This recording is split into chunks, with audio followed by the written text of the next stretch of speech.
nongeye kubasuhuza nshuti bakunzi mudukurikirana uko bwije nuko bukeye hano ku murongo wa Divine Family TV.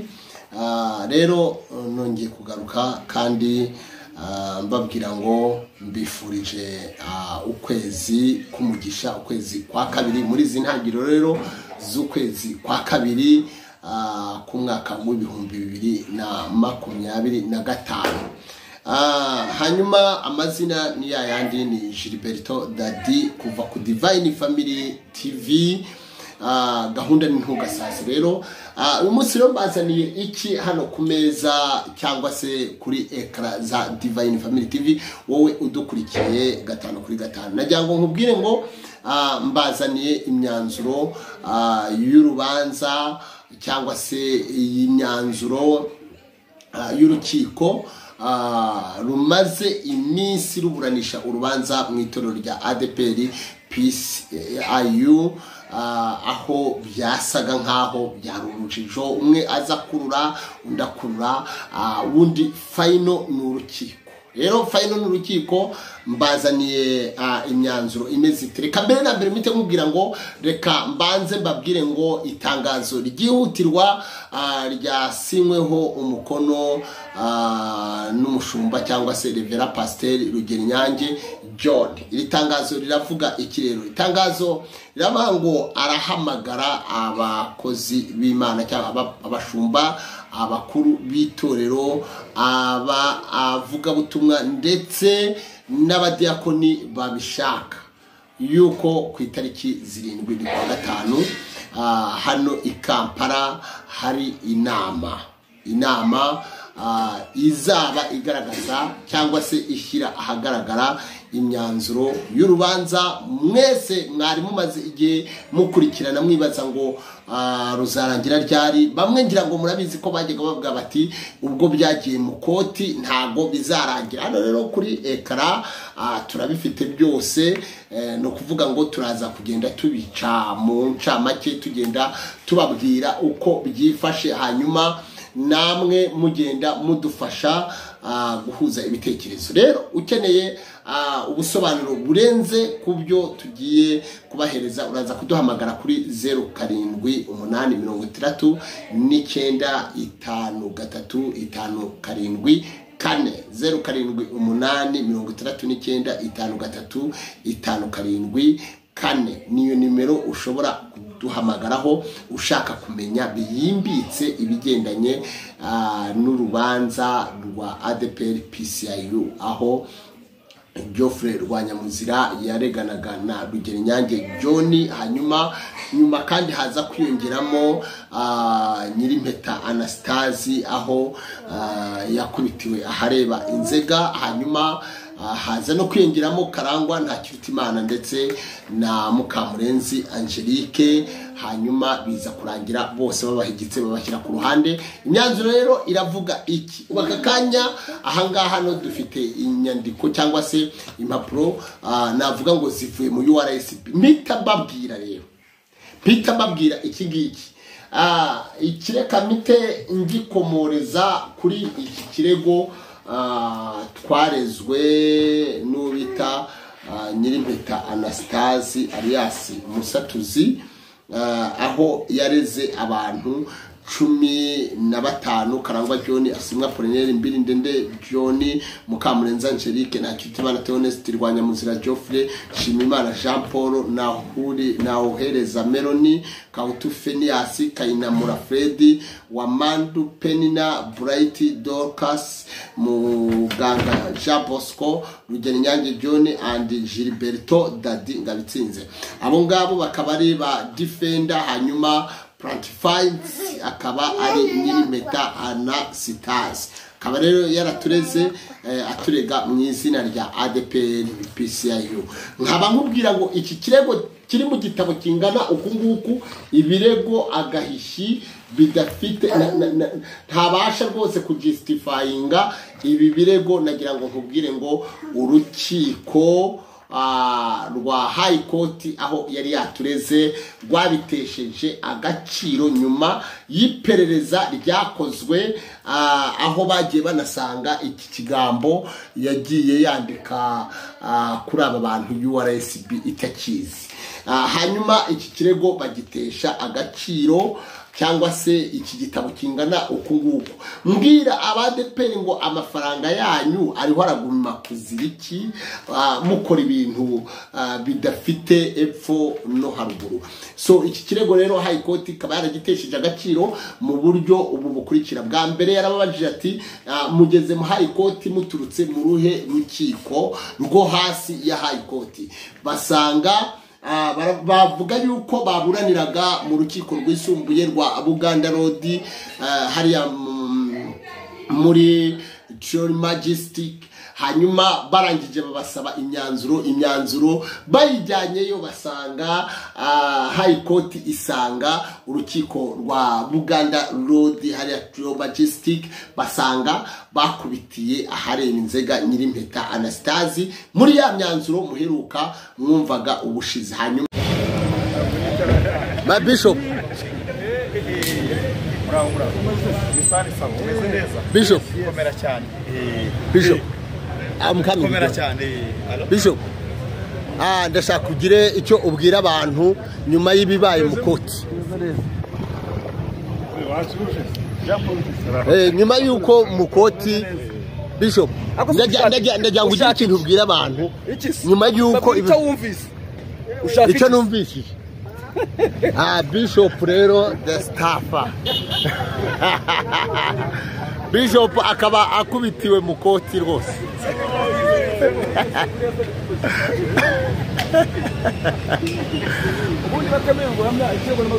Oya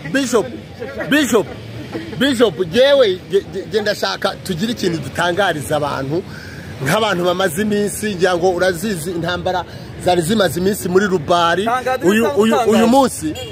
Uyu munsi ukaba ukubitiwe ahareba Inzega. No hakubitiwe ari wowe ukaba ukubitiwe ahareba Inzega ukaba utashye rwose nta bitameze. Mushimire akaba yirukanse akirukanga adatwaye imyanzuro. So God bless you so much. Ikirego High Court irakirukana ivuga yuko nta nzira rwose babona zo kuba bashobora gukomeza ikirego. Niko guhita bavuga batireka dusare amagezi turebe ko twajya aho bita Kiburi gushakisha hawo ni gute bagira gute babahereza cyangwa se batangira ikirego kugira ngo bike mu rukiko rw'ibanze bizamuke bije mu rwisumbuye hanyuma bizagere mu High Court. Hanyuma Kiburi nabo baravuga bati wapi twakiriye ikirego. Mbibutsa ko ibi bibazo bya ADPR ntago police station y'ahantu Samuel ishobora gukemura iki kibazo mpaka ukiye ku headquarter ya polisi ariho Kiburi. Hanyuma rero ngaho twe twarahageze hanyuma nabo bahageze barababwira bati no ikirego cyaciye ahangaha. Hanyuma tucyohereje mu koti basanga kigomba gutandikira mu rwisumbuye. Hanyuma tutarabona imyanzuro y'urwisumbuye ntago nta kintu twabamarira. Noneho kandi imyanzuro yarasohotse ariko batinya kuyitanga yo kubera yuko bavugaga bati iyi myanzuro nigaragara hano ku polisi nabo barahita batwirukana. Uyu munsi nkubwira ngo bamaze kubona yuko Ubugande nta kintu buri buze kubafasha nibwo uwitwa Mico Myiza yafashe icyemezo aravuga ati reka nambuke ngiye kureba ko nyiri cyubahiro cyangwa se umubyeyi Dr Ndayizeye Isayi ashobora kumwakira. Nabyo birangira byanze kubera yuko murabizi ko ibintu bikiri mu buryo bwa diplomasi. Ntago ADPR y'u Rwanda yari yabona uburenganzira buyemerera kwambuka umupaka ngo ibe ishobora kuza gukurikirana ibibazo by'itorero ADPR. No mpamvu buri umwe wese ukuruye akaguru k'inkoko akurura kwa twigendera, ukuruye itako ry'ihene arakurura akagenda aza kubwira Toyati urabona bimeze ngugu nuko gukora bimeze. Muraza kwa mukomeje kubyihanganira aba ADPR. Mwibutsa ko ku itariki 7 ni kwa gatanu ejo bundi Ikampara inama yahamagajwe na Rugerinyange John. Niba wemera Rugerinyange John, karibu mu nama hanyuma uze ufate imyanzuro. Ikirongeye kukibabwira gute? Ni ukuvuga ngo itorero ADPR narabibabwiye ndababwira ngo biragoye, ariko Imana iragenda ica inzira cyangwa se itwereka finali ya buri kantu kamwe ndetse ku kandi kamwe ku kandi iriho iragenda itwereka uko ibintu bishobora kuza kurangira. Ariyo mpamvu nkubwira ngo abayobowe cyangwa se bari mu ruhande rwa Rugerinyange John yabahamagaje, nkuko n'abari ku ruhande rwa Geoffrey Rwanyamuzira nabo bari buze kubahamagaza nabo bababwire ibijyanye n'imyanzuro y'urubanza ndetse nuko ubuyobozi n'imiyoborere uko bizagenda. Ese bizagenda bite? Reka nkubwire ngo karibu kuwa gatanu.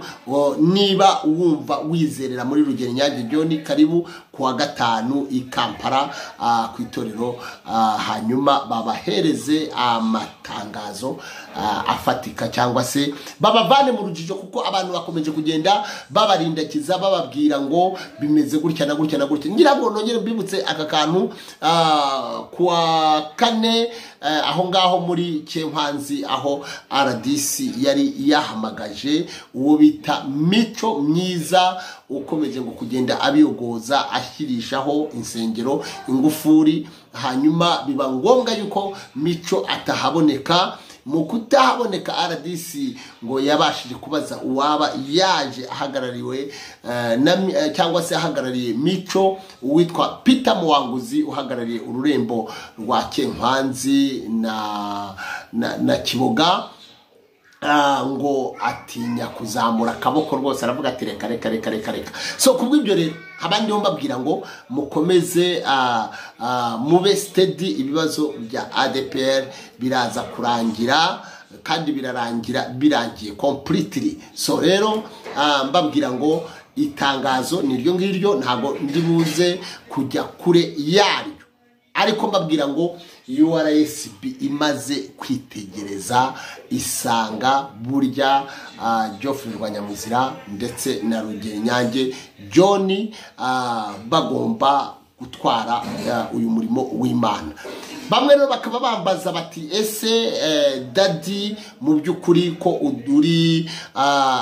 utubereye ijisho ry'itorero, urabona aba bagabo bazabigenza bate imiyoborere yabo? Ngwino kuwa gatanu uze bakubwire uko ibintu bizagenda. Bamwe bati ese buriya Rwanyamuzira na Rugerinyange bazayoborana bishoboke? Ese umwe ntago azajya atera undi? Ibyo ngibyo abahanga mu kubinoza babyicayemo kandi babihereza umurongo muzima. Ndumva igikenewe wowe nuko hagera hanyuma ukaza ukareba gahunda. Rero urubanza rwararangiye, it's a reconciliation, ibaruwa ivuga ngo ubumwe n'ubwiyunge hagati ya Geoffrey Rwanyamuzira ndetse na Rugerinyange. Iyi baruwa irakuraho mistake zose zabarwaga ku muntu, kubera ko niba aba bagabo baricaye bakihuza, koti ikabihereza agaciro, yarangiza ikabyohereza mu URSB igashyira confirmation, va ku giti dore umuntu. Rero nibongere kubarindagiza abantu bareke kubacurikiranya babavana babashyira hariya babakoza hirya no hino. Ubu ibibazo by'itorero ADPR PCIU byakemutse uyu munsi wa none. Reka mbabwire ngo turaza gukomeza kugenda duhana amakuru gatanu kuri gatanu. Mbibutsa ko kandi itariki 13 hazaba ari kuwa kane w'icyumweru gitaha kizaza, tuzaba turi Bukwiri, aho RDC yari yahamagaje imidugudu yari imaze iminsi itotezwa n'uwitwa Mico Myiza, ndetse na Mico bakaba baramutegetse yuko agomba kuboneka aho hantu, noneho bikaba atari yabonetse. Rero kuri izo tariki turaza kubaha update aho muherereye hirya no hino mu bice bitandukanye, nongera kubibutsa mbabwira ngo n'abagiye bahindura, urugero nka Karangwa John wahinduye rikaba ryitwa Beteli PCIU, mwese mugubwe neza, ndetse n'abandi na Polineri ngo arihinduye Kirungi n'ibindi gutyo. Urumva babandi twitaga bakaganga babonye bikomeye bagira gute barahindura. Icyatumye bahindura nuko bari bamaze kubona ko ibyemezo by'urukiko nta muntu ushobora kubijya inyuma. Rero reka mbwire abantu bakomeza gucurikiranya abantu bababwira ngo byagenda gutya na gutya, hari gahunda zimeze gutya na gutya. Nta gahunda, nta yindi, nyuma y'icyemezo cy'urukiko nta yindi decision. Muhabwe umugisha n'Imana, ndabakunda. Ubu tugiye gutangirana kandi tugiye kongera kugaruka kuri ya makuru yacu 5 kuri 5. Ciao ciao, God bless you so much. Rashata.